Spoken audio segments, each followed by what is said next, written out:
म्हणून काय बघा, तर सामायिक शब्दोपस्थापना परिहार विशुद्धी सूक्ष्म संप्राय येतात काय, सामायिक चारित्राने युक्त ते पण झालं नाही का, ते पण झालं. हे मुनिराज काय म्हटलेलं, हा आता इकडे पुढे तिकीट केले मान केले, तर इथे काय म्हटलेलं, हे मुनिराज असंक्लेश परिणामच समत्व समता आहे. जिथे संक्लेश होणार नाही, संक्लेश म्हणजे रागद्वेष नाही, जिथे रागद्वेष होणार नाही तोच समता. आणि तेच आपण दूर व्हायला पाहिजे, रागद्वेषापासून दूर होणं, तिथंच काय झालं, समता भाव झाले. आणि त्याच्यासाठीच आम्ही काय केले, कपडे उतरवले. तर कपडे उतरवणं महत्वाचं नाहीये, पण रागद्वेषाचं आवरण उतरवणं आवश्यक आहे. तर जितका संक्लेश परिणामाने रहित हो तितका चेहरा प्रसन्न दिसेल. परिणामांची शुभ्रता हेच प्रकारचं आत्म्याचं शुक्ल ध्यान. शुक्ल ध्यानाचा काय, आत्म्याच्या परिणामांची शुक्लता, आत्म्याच्या म्हणजे शुक्लता रागद्वेषाने सहित पाहिजे का रहित पाहिजे. मग जिथे आपण रागद्वेषाने रहित होतो ती आत्मध्यानाची अवस्था, तीच शुक्ल ध्यानाची अवस्था. आणि त्याच्यासाठी मी ध्यानाला बसतोय. कशासाठी, की माझे आत्मपरिणाम शुद्ध कसे होतील त्याच्यासाठी. आणि मग शुद्ध होण्यासाठी बाहेरचं जग शुद्ध आहे का अशुद्ध आहे, मग हे अशुद्धाकडे डोळे जा. लक्षात येते का, अशुद्धाकडे डोळे जा. ती शुद्धाची वाट झाली की नाही, शुद्धाचा मार्ग झाला की नाही. म्हणून मला पहिल्यांदा डोळे दाखायचे, तर तितका चेहरा प्रसन्न होणार. परिणामांची शुभ्रता हेच एक प्रकारे आत्म्याचं शुक्लध्यान होऊ शकतं. म्हणूनच योगी तपस्व्यांचे चेहरे चमकत असतात. जे ज्ञान वैराग्य, कुठले ज्ञानाने वैराग्य प्राप्त झालेले आहे, संक्लेशाने वैराग्य झालेले नाही.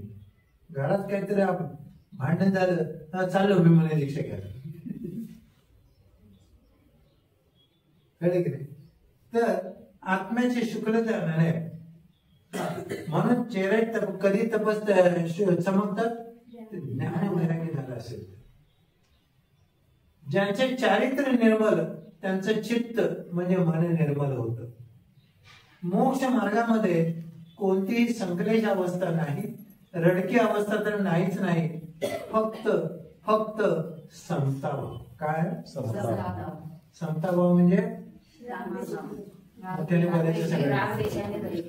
रडण्यापासून हसण्यापासून राहील, सुख दुःखापासून राहील. कशापासून, किती सुख असलं तरी शांत, किती दुःख असलं तरी शांत, ती समताभाव. आणि मग ह्याच्यासाठी महाराज म्हणतात 5 मिनिटं शांत. आणि जे काय बाहेर तुम्हाला शांत अशांत दिसतं ते सगळं अशुद्ध आहे की नाही. मग खरं शांत आपल्या मनामध्ये आहे, आपल्या हृदयामध्ये, आपल्या आत्म्यामध्ये. आणि त्याच्यासाठी डोळे बंद. म्हणून मन निर्मल होते. मोक्ष मार्गामध्ये कोणतीही संक्लेश अवस्था नाही, रडकी अवस्था नाही, फक्त समताभाव, तोच मोक्ष मार्ग आहे. सगळ्यापासून निरपेक्ष अवस्था, कुठलीही इच्छा नाही, कुठलीही इच्छा आहे तिथे दुःख आहे, इच्छा आहे तिथे रागद्वेष आहे की नाही. म्हणून सगळ्यापासून निरपेक्ष अवस्था, निरीक्ष अवस्था, निरीच्छ अवस्था मोक्ष मार्ग. आपणास सतत शाश्वत प्रसन्न अवस्था हवी आहे, तर अशाच प्रसन्न अर्यंत भगवंतांचे सतत दर्शन करून भावना करावी. ते प्रसन्न आहेत की नाही. म्हणून बघा, तुम्हाला काही मिळू दे, पण तुमच्या पुण्याचा योग आहे म्हणून ते खाली शुक्ललेशाचं प्रतीक मूर्ती तिथं आहे की नाही. त्याच्याकडे बघत बघत मला काही येतं येऊ दे, काय सगळं विसरून द्या. पण तुम्ही शांत तिथं येऊन शांत बसायला शिकलात, सगळं काही तुम्हाला आपोआप तुमच्या भाषेमध्ये कळायला लागेल. कळायला लागेल का, तेवढं करा. आम्ही हात जोडून सांगतोय, जर डोकेदुखी होईल, कुठल्याही नुकसानाची, राग लोभाची, अपमानाची पर्वा न करता तिथे येऊन बसतो. बसता येते की नाही. आणि भगवंत मूर्तीकडे बघत बसा आणि तिथं विचार करा की भगवंत तुमच्यासारखी शांतता पाहिजे म्हणून मी तुमच्याकडे आलो. मला बाकी काय कळत नाही, मला बाकी काही कळत नाही, पण तुम्ही शांत झालात, शांत बसून शांतता मिळवली आणि त्याच मार्गाने मी शांत व्हायला आलो. हे मोठं सगळ्या दिव्यध्वनीचं सार आहे की नाही ते जर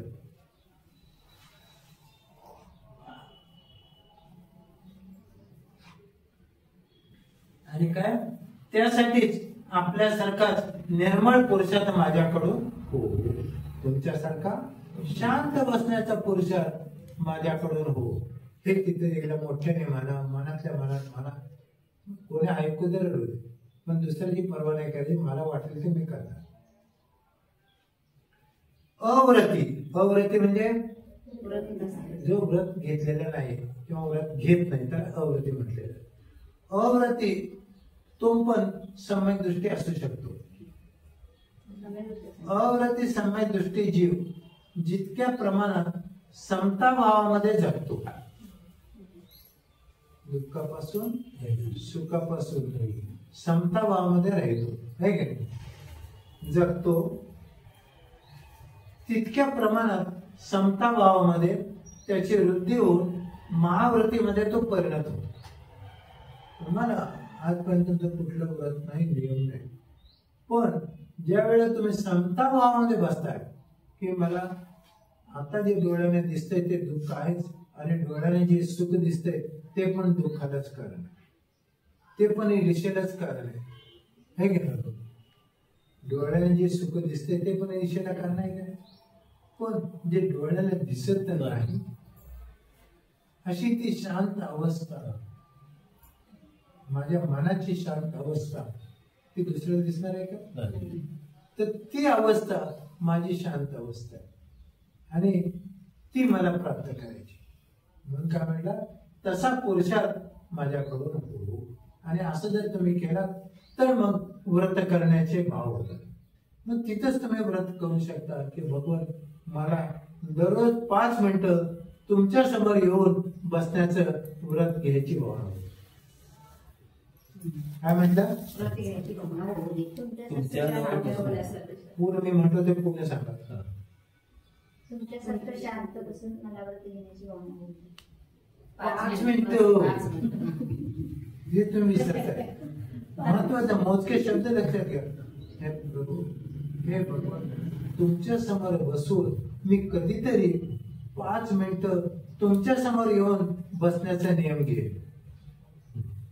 शांत बसणार, बाकी काही नाही. तोच सुखाचा मार्ग आहे की नाही, तो व्यवहाराने पण निश्चयाने पण मार्ग आहे की नाही सांगा. ज्ञानीचा आणि अज्ञानीचा पण मार्ग आहे की नाही. मग आपण या दोन्हीमध्ये येतोय की नाही, ज्ञानी अज्ञानीमध्ये. मग तेवढा मार्ग करणार का कोण, मग ते कळलंच नाही अजून. कळलं का तुम्हाला ताई, काय कळलं सांगा. तिथं त्या भगवंतासमोर जाऊन म्हणा, मनातल्या मनात म्हणा, मोठ्याने म्हणा, हे प्रभू, हे भगवंत, तुमच्या दर्शनाने, तुमच्या दर्शनाच्या प्रभावाने मला इथे आपल्या समोर 5 मिनिटं शांत बसण्याचा नियम घेण्याचा भाव होऊ दे. 5 मिनिटं शांत बसण्याचा नियम घेण्याचा भाव होऊ दे. लक्षात आलं, एवढं तर म्हणाल की नाही का नाही. उत्तरच येत नाही, प्रतिसादच मिळत नाही आम्हाला. तेच आम्हाला दुःख होतंय, कारण आम्ही ज्या गांभीर्याने सांगतोय ते तुम्हाला गांभीर्य समजलं आहे. अजून म्हणतोय, तुम्हाला समजला का प्रश्न, मग मोठ्याने बोला. समजलं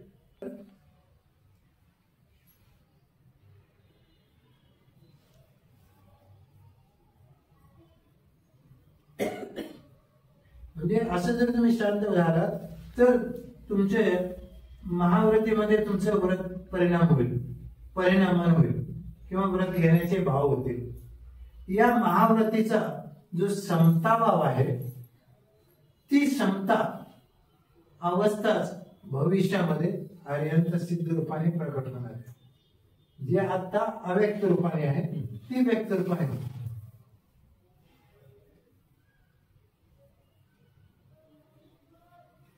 तीच आर्यन सिद्ध अवस्था प्राप्त करून देते.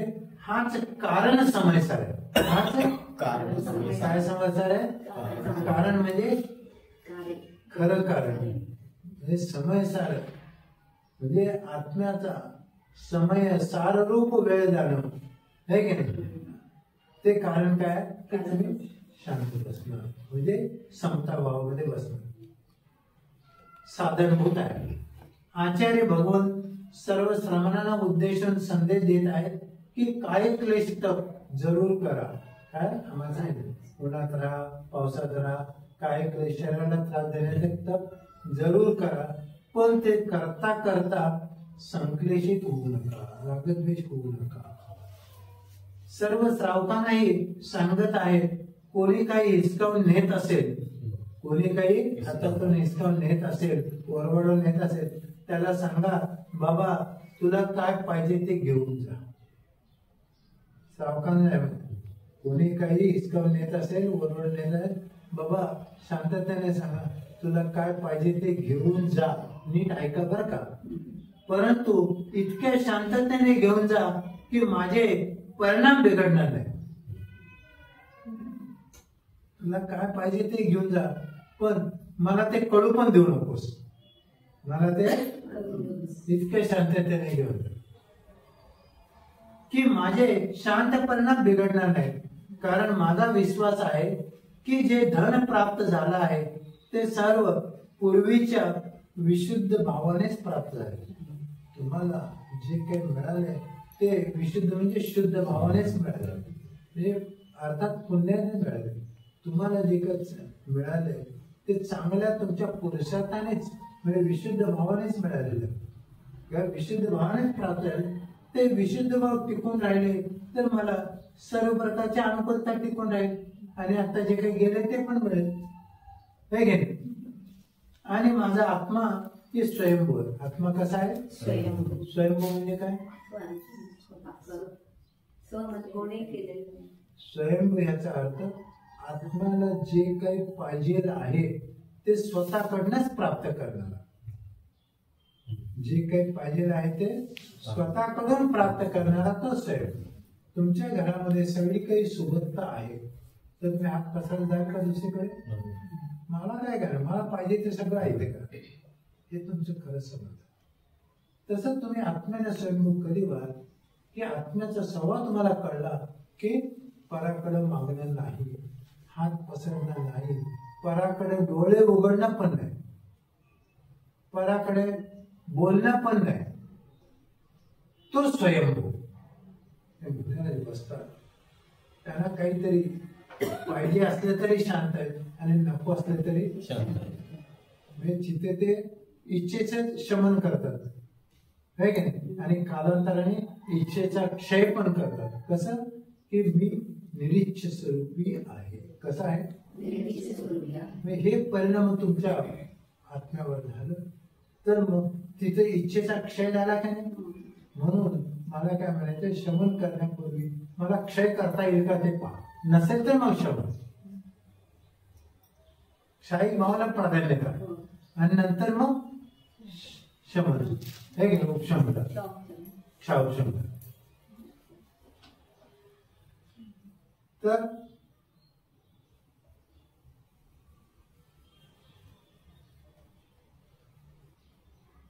संक्लेश रहित अवस्था ही शाश्वत निर्मळ झऱ्याने संग्रहित. कशाने?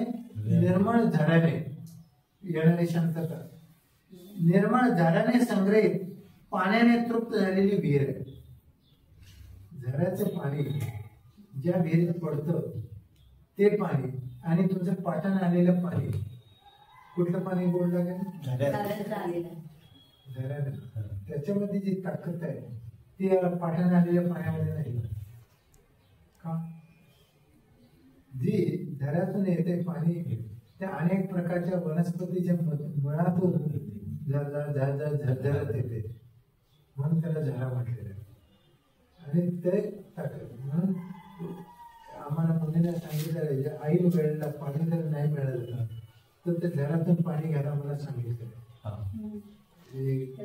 सिद्धीसाठी. शुद्धीसाठी घरातून यायला हरकत नाही. हा? गेलं तर चालते.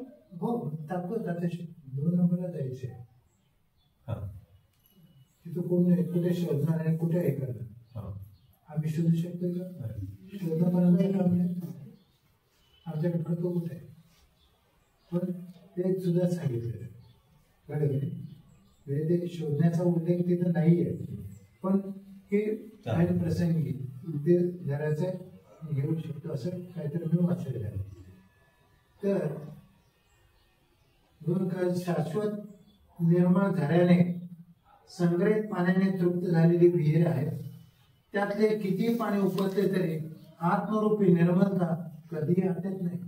तुम्ही शांत बसलेले आहे आणि जी निर्मल शांतता तयार झालेली आहे ती निर्मल शांतता आहे की नाही. ह्याला काय लिमिट आहे का? त्याला मर्यादा आहे का? काय तुम्ही तुमची क्षमता असेल तेवढी घ्या. म्हणजे ते कधी आटत नाही. भावांची विशुद्धता जशी वाढत जाते तस ज्ञानाचा क्षोभक्षम वाढत जातो. हे योगेश्वर आपला लाभांतरायाचा क्षोभक्षम असेल तर मनात सुद्धा निरंतर आहार होईल. आणि जर आमचा हितच जर विशुद्ध भाव नाही तर इथेच आमचा अंतर आहे. लाभांतराचा क्षोभक्षम नसेल तर राजमहालात पण अंतर आहे. 14 वर्षाच्या वनवास प्रसंगी जानकी म्हणजे सीता भोजन तयार करून रामासमोर भावना करते. काय करते? ऐकते ना? काय गुण झालंय? काय चिंतन करते? जरा चिंतन पण ती घरी जाऊन ते इथे हे चिंतन करा. 14 वर्षाच्या वनवास प्रसंगी जानकी म्हणजे सीता भोजन तयार करून रावणासमोर भावना व्यक्त करते. वनात भोजन करून की स्वामी आपण अयोध्येमध्ये होतो तेव्हा वितरागी निर्ग्रंथ तपोधनाला आहार देऊन भोजन करत निरण पडगावंतर करतच होतो. तसं सगळ्यात तुम्ही श्रावकाने तुमचं कर्तव्य की पहिला पडगान नंतर आपला. आणि त्याच्यासाठी नुसतं पाण्याचा तांब्या घेऊन थांबा. तेवढं डेअरिंग करा. तर ती काय म्हणते बोल. आणि आज पहा कसे दिवस आलेत कोणी तपोधनाचे दर्शनही होत नाही. रानावनात वनवासात कोणाचं दर्शनही होत नाही. असा पवित्र वार्तालाप होतो ना होतो. असा पवित्र वार्तालाप होतो ना होतो. तोच लक्ष्मण ओरडतो वहिनी पहा वितरागी तपोधन आकाशमार्गे येत आहे.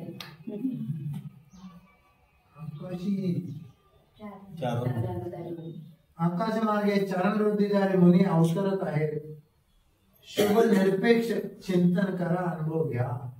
शुभ निरपेक्ष चिंतन करा अनुभव घ्या. भाव तुमची देव. जिथे भाव आहे तिथे देव आहे. म्हणजे देव प्रकट झाले की नाही. म्हणून व्रती संयमीने दररोज निरपेक्ष भावनेने ठराविक वेळी 10-15 मिनिटं पडगाण करून दररोज आपल्या पुण्याची परीक्षा करावी. तिथं तुमची प्रतिमा पाहिजे असं काय नाही.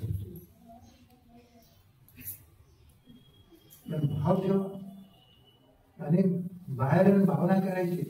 घरातले कोणी नसेल तुम्ही एकट्यावर थांबा. पण शक्यतो पोरं असू देत कोणी असेल त्यांना जाऊन 2 मिनिटं त्याला उडून यायचं. जरा 1-2 मिनिटं थांब माझ्याबरोबर थांब. काय करू नसतं माझ्याबरोबर थांब.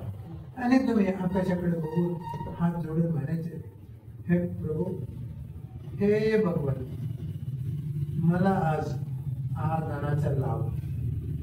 मला आज आहारदान करण्याचा लाभ. आहारदान करण्याचा लाभ हो. म्हणून शांत मिनिटे डोळे बघून मला परमात्म्याचं स्मरण करा. किंवा चारण वृत्तीधारींचे फोटो बघा. चारण वृत्तीचे फोटो बघू शकते की नाही. आता इथं फोटो आहेत की नाही याच्यामध्ये. या पुस्तकातच आहेत की नाही. मला दाखवलं ते की नाही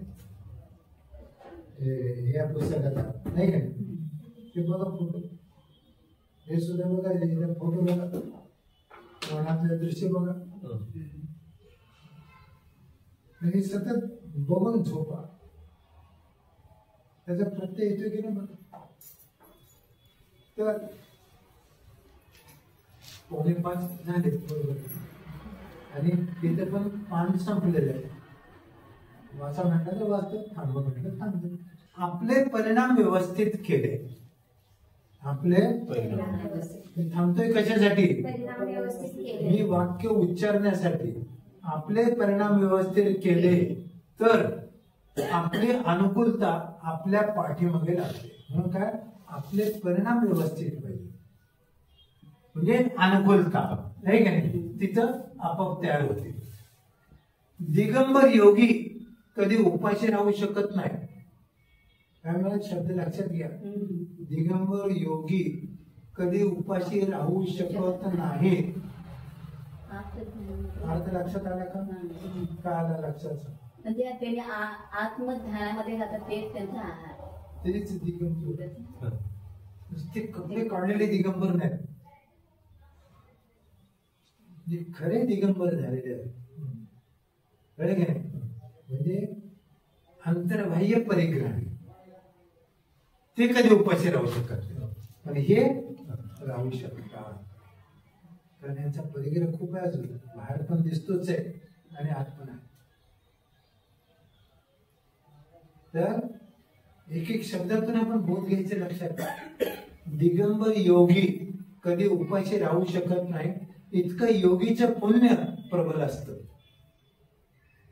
तरी सुद्धा अपवादात्मक पापोदय सांगता येत नाही.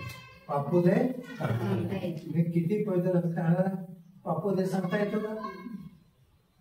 भगवान ऋषभदेव पापोदय होता की नाही?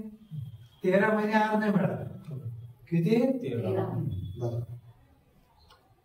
तिथं अपवाद आहे. अपवादात्मक पापोदय सांगता येत नाही. भगवान ऋषभदेवाचे उदाहरण समोर आहेच. आहार व्यवस्थेकडे न पाहणे हा मुनिधर्म आहे. आम्ही आहाराची व्यवस्था करण्याकडे तुम्ही लावा असं लावा तसं लावा सांगणं मार्ग नाही. हे मुनींचा धर्म नाही. आणि आहार व्यवस्था पाहणे हा श्रावक धर्म आहे. प्रत्येकाने आपल्या धर्माचं पालन केलं पाहिजे. प्रत्येक मुनीने मनात भावलिंगीचं ध्येय ठेवलं पाहिजे.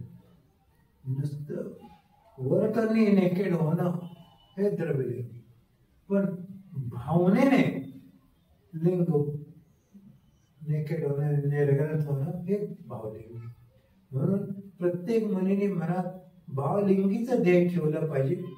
भगवान महावीरांची साधना कशाही नव्हती, परंतु समता भावाची होती. कशाची? समता भावाची होती. भगवान काय म्हणतात पुढे, जिनकल्पी मुनी. मुनीमध्ये जिनकल्पी नावाचे एक मुनी आहे. तर जिनकल्पी मुनी पायात काटा घुसला तरी काढत नाही, त्याला जिनकल्पी म्हटलेलं. जिनकल्पी मुनी पायात काटा घुसला तरी काढत नाही. वर्तमान काळात ते जिनकल्पी मुनी नाहीत, परंतु स्थविरकल्पी आहेत, ते काटा काढू शकतात. का? तर जे स्थविर जिनकल्पी त्यांचं ऋषभ नाराज संवर्णन असू शकतं, हे घ्या. आम्हाला ते आता संवर्णन नाही. आम्हाला कुठलं संवर्णन आहे हे माहिती नाही आम्हाला. तर वर्तमान काळात ते मुनी नाही, स्थविर कल्पी आहेत, ते काटा काढू शकतात. हे आगम सांगतात, हे महाराज नाही सांगत. कोण सांगतात? आगम सांगतात. संयम 2 प्रकारचा आहे, स्थविर कल्पी व जनकल्पी, दोघांचा संयम. याचेच दुसरे नाव अपवृत संयम आणि उपेक्षा संयम. दुसरं कुठलं? अपवृत संयम आणि उपेक्षा संयम. पंचम काळी उपेक्षा संयम शक्य नाही, तरी सुद्धा आपल्या परीने आपण करायचं. होणे शक्य नाही, पण आपल्या परीने करू शकतो की नाही आपण? औषधे घेण्यापेक्षा पथ्यकारक भोजन करावं, हे शक्य आहे की नाही? औषध घेण्यापेक्षा पण आपण चमचम चमचम खाणार, गोड लागतं म्हणून खाणार. चमचमीत केलेले, वांग्याचे भरीत केले, थालीपीठ केले, दह्याचा रगडा केलेला आहे, ते भक्ष अवघे बघत नाही, है की नाही? हाणतोय कुठपर्यंत हाणतोय माहिती का? ते आत जात नाही तोपर्यंत, आणि बसून जेवायचे, उभं राहून पण नाही, हे की नाही?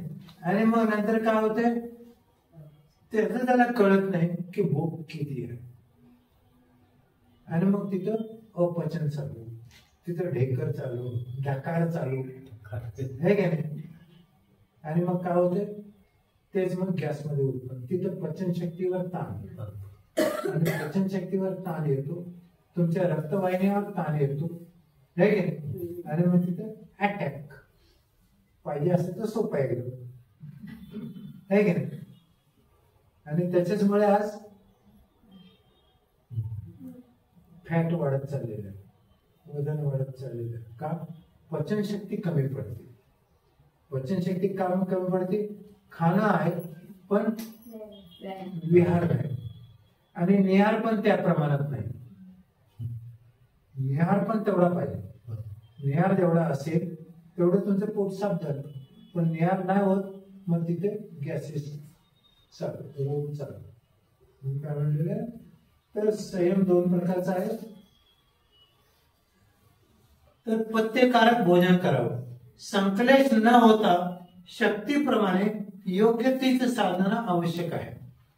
पण शक्ती लपवणे चालत नाही, शक्ती लपवणे चालत नाही, आणि साधना एकदम न वाढवता क्रमानेच ऋतुकालमानानुसार वाढवावी. तीच साधना योग्य प्रकारे विशाल होते. आज आम्ही जे संयम करतोय ते आम्ही क्रमाक्रमाने वाढवलेले आहे, आणि जेवढी वाढवलेली आहे तिथपर्यंत अजून आम्ही गेलोच नाही. त्यातलं अजून 50% पण आहे, 25% तिथं चालू आहे. त्यामुळे आम्हाला काही त्रास झाले दिसतोय का? हे संयम आम्ही क्रमानेच करतोय, योग्य निमित्त बघून योग्य कार्य. तर योग्य प्रकारे विशाल होते. श्रावकाने पण याचं भान ठेवून योग्य तेच मुलींना प्रदान करावं, अयोग्य नाही. वर्तमानपत्रातील अशुभ